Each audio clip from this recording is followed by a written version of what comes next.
नमस्कार, मैं हूं प्रत्युष खरे। आप देख रहे हैं जी न्यूज। शनिवार को नई सरकार का शपथ ग्रहण होना है, लेकिन इससे पहले बीजेपी के सहयोगी दल शर्तों की लंबी चौड़ी लिस्ट लेकर दिल्ली में डटे हैं। सभी कैबिनेट में अपना कोटा चाहते हैं, यानी कि अपनी हिस्सेदारी चाहते हैं। वहीं India alliance wait and watch की स्थिति में है।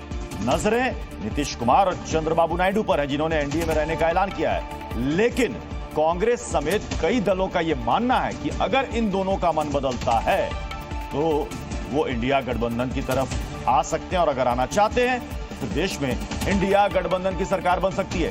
इन सबके बीच दिल्ली में सियासी हलचल भी तेज है। दिल्ली में अखिलेश यादव के आवास पर टीएमसी नेता अभिषेक बनर्जी उनसे मिलने के लिए पहुंचे हैं। कल से ही दिल्ली में लगातार मुलाकातों का दौर जारी है।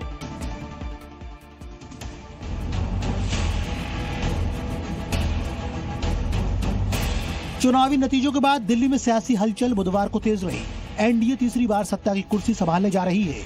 7 जून को बीजेपी मुख्यालय में बैठक होगी, जिसमें नरेंद्र मोदी को संसदीय दल का नेता चुना जाएगा। बैठक में बीजेपी शासित राज्यों के सीएम भी शामिल होंगे। 8 जून की शाम को नरेंद्र मोदी तीसरी बार राष्ट्रपति भवन में पीएम पद की शपथ ले सकते हैं, लेकिन शपथ ग्रहण से पहले दिल्ली में प्रेशर पॉलिटिक्स शुरू हो चुकी है। सूत्रों के हवाले से खबर है कि 16 सीटों वाली टीडीपी ने समर्थन के बदले 3 कैबिनेट पद और 2 राज्य मंत्री पद की मांग रखी है, तो वहीं 12 सीटों वाली जेडीयू ने 3 कैबिनेट पद और 2 राज्य मंत्री पदों की इच्छा जताई है। जेडीयू ने भी पसंद के मंत्रालयों की लिस्ट दे दी है। एक मांग पर दोनों में खींचतान हो सकती है, क्योंकि स्पीकर का पद टीडीपी और जेडीयू दोनों ने ही मांगा है। एक तरफ एनडीए गठबंधन लगातार तीसरी बार सरकार बनाने को तैयार है, तो दूसरी तरफ 10 साल बाद दमदार परफॉर्मेंस के बावजूद भी इंडिया गठबंधन के लिए दिल्ली दूर है। बुधवार को विपक्षी दलों के करीब 33 नेता कांग्रेस अध्यक्ष खड़गे के घर पर जुटे। इस खास बैठक में कई मुद्दों पर मंथन किया गया और प्रस्ताव भी पारित किया गया। India bloc will continue to fight against the fascist rule of the BJP led by Modi. We will take appropriate steps at the appropriate time to realize the people's desire not to be ruled by the BJP's government. केंद्र में NDA की सरकार तो बन रही है, लेकिन इतना तो साफ है कि इस बार विपक्ष सदन में सरकार को घेरने का कोई मौका नहीं छोड़ेगा। ब्यूरो रिपोर्ट, जी मीडिया।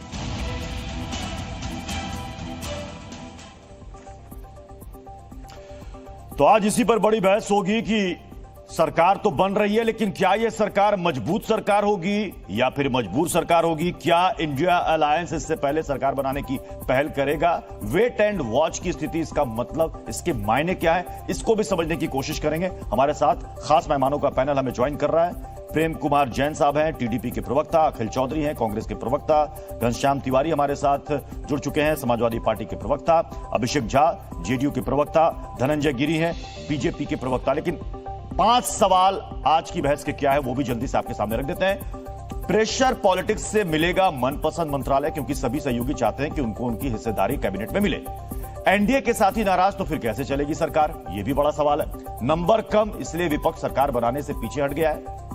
5 साल के अंदर नीतीश नायडू क्या अपना पाला बदल लेंगे, इसकी भी चर्चा काफी चल रही है। कड़े फैसले लेने में क्या बाधा बनेगा गठबंधन? हमारे साथ धनंजय गिरी जी हमारे साथ है, बीजेपी के प्रवक्ता। धनंजय गिरी जी, सरकार शपथ ले रही है 8 तारीख को, लेकिन वो स्थिति नहीं है जो पहले थी, इस बात को आप भी मानते होंगे। अब ये जो लंबी चौड़ी लिस्ट लेकर पहुंचे हैं आपके सहयोगी दल, सबको उनकी हिस्सेदारी मिल जाएगी? संतुष्ट कर पाएंगे सबको? प्रत्युष जी, इस देश की जनता का कोटि सा धन्यवाद और हृदय से आभार, जिसने तीसरी बार हमारी सरकार को बहुमत दिया है। और 2014 में भी बहुमत दिया था हमें, लेकिन भाजपा को अकेले बहुमत थी, लेकिन हमने सरकार एनडीए की बनाई। 2019 में उससे भी % बहुमत दिया था, सरकार हमने एनडीए की बनाई। आज 2024 में एनडीए को बहुमत है, एनडीए की सरकार बन रही है और बहुमत की सरकार बन रही है। प्रधानमंत्री ने क्या कहा कि सरकार बहुमत से बनती है, चलती सर्वसम्मति से। तो प्रधानमंत्री नरेंद्र मोदी ने जो मंत्र दिया है, आने वाली पीढ़ियां उस पर मंत्रणा करेगी। वो मंत्र है सबका साथ, सबका विकास, सबका विश्वास और सबका प्रयास। सबको साथ लेकर चलना। जो साथ ही हमारे सहयोगी है नीतीश कुमार, जो हमारा नेचुरल एलाई है, शुरू से उनके पूरे राजनीतिक जीवन में बिहार में जब लगता था कि रात की सुबह नहीं, वो अपराध का तांडव था जब बिहार में घनघोर अंधेरा छाया हुआ था, ललटेन जब बिहार को लीलालोक जला रहा था, उस समय नीतीश जी आगे बढ़े और हम उनके साथ एक साथ कदम ताल करके हम लोगों ने बिहार को उससे मुक्त किया। लेकिन नीतीश कुमार की राजनीति से आप भी अच्छी तरीके से वाकिफ हैं। कब मन बदल जाता है कहना बड़ा मुश्किल है।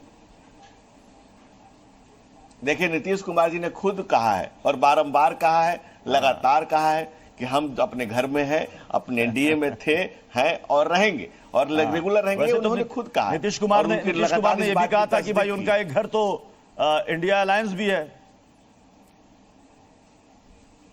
देखिए, हम महाराणा के वंशज घास की रोटी खाते हैं और घास डालने वालों को घास नहीं लगाते हैं, इसलिए डालने वालों को लोग घास नहीं डालते। अपना पास ठीक है, वो भी लोग ने सुना और देखा है। नीतीश कुमार ने जब कहा था कि मिट्टी में मिल जाएंगे लेकिन बीजेपी के साथ नहीं जाएंगे, वो भी लोगों ने देखा और सुना जब बीजेपी के कद्दावर नेता और बड़े नेता कहते थे कि नीतीश कुमार के लिए दरवाजे परमानेंटली बंद हो गए, वो भी लोगों ने देखा सुना। मैं आ रहा हूं अखिल चौधरी आपके पास। ये वेट एंड वॉच की स्थिति, इसके मायने क्या है? इससे पहले तो आप लोग दम भर रहे थे कि सब सरकार हम बनाने वाले हैं, लेकिन क्या हुआ? नीतीश बाबू नहीं माने क्या? चंद्रबाबू नायडू नहीं माने क्या? देखिए, वेट एंड वॉच की स्थिति, क्योंकि अभी नतीजे हमारे सामने हैं और नतीजों के अंदर हम ये मानकर चलते हैं कि पूरी तरह से नैतिक हार तो मोदी जी की हुई है, इसमें कोई शक नहीं है। और उनके नंबर्स भी बहुत ज्यादा, लगभग 20% से ज्यादा इनके बीजेपी के नंबर्स कम आए हैं और बीजेपी अपने बलबूते पे सरकार बना नहीं सकती है। और उसके साथ में ही इंडिया गठबंधन ने, क्योंकि साथ में चुनाव लड़ा, हमारी बैठक भी हुई और बैठक के अंदर तमाम तरीकों के ऊपर विचार किया गया, फीडबैक लिए गए और आगे की रणनीति पे भी एक चर्चा हुई। जहां तक सवाल है दो इनके अलाइज का, जो कि नीतीश कुमार जी हैं और नायडू साहब हैं, तो इन दोनों की आप अगर राजनीति समझें तब ये बीजेपी से मेल नहीं खाती है। जैसे कि नायडू साहब के ऊपर तो जिस तरह के आक्रमण मोदी जी ने करे थे वो जगजाहिर है।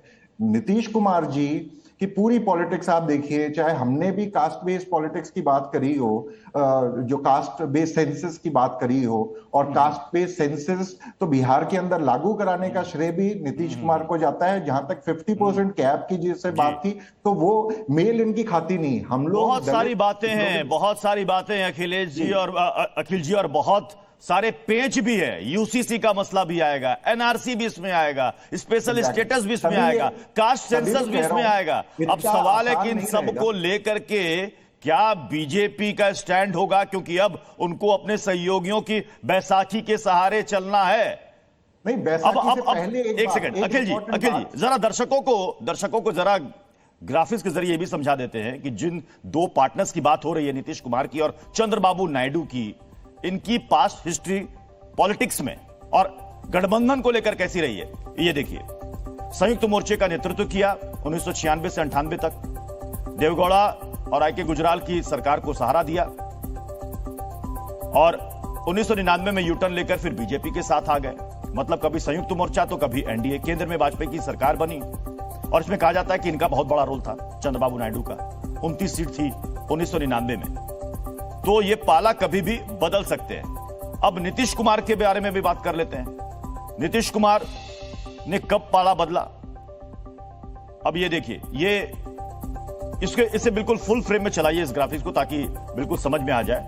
नीतीश कुमार का देखिए, अगर आप नीतीश कुमार को देखेंगे तो कब एनडीए में रहे, उसके बाद कैसे वो बिहार में उन्होंने पलटी मारी। 2013 में एनडीए गठबंधन से अलग हो गए, 15 में कांग्रेस आरजेडी के साथ हो लिए, 24 में इंडिया गठबंधन को छोड़कर फिर से एनडीए में आ गए, 2022 में फिर एनडीए छोड़ दिया, कांग्रेस आरजेडी के साथ चले गए, 2017 महागठबंधन से अलग होकर वो एनडीए में आए। मतलब अब बहुत कंफ्यूजन है। अगर आप पूछिएगा कि नीतीश कुमार कब आए तो आंकड़ा देखना पड़ता है, पलटना पड़ता है।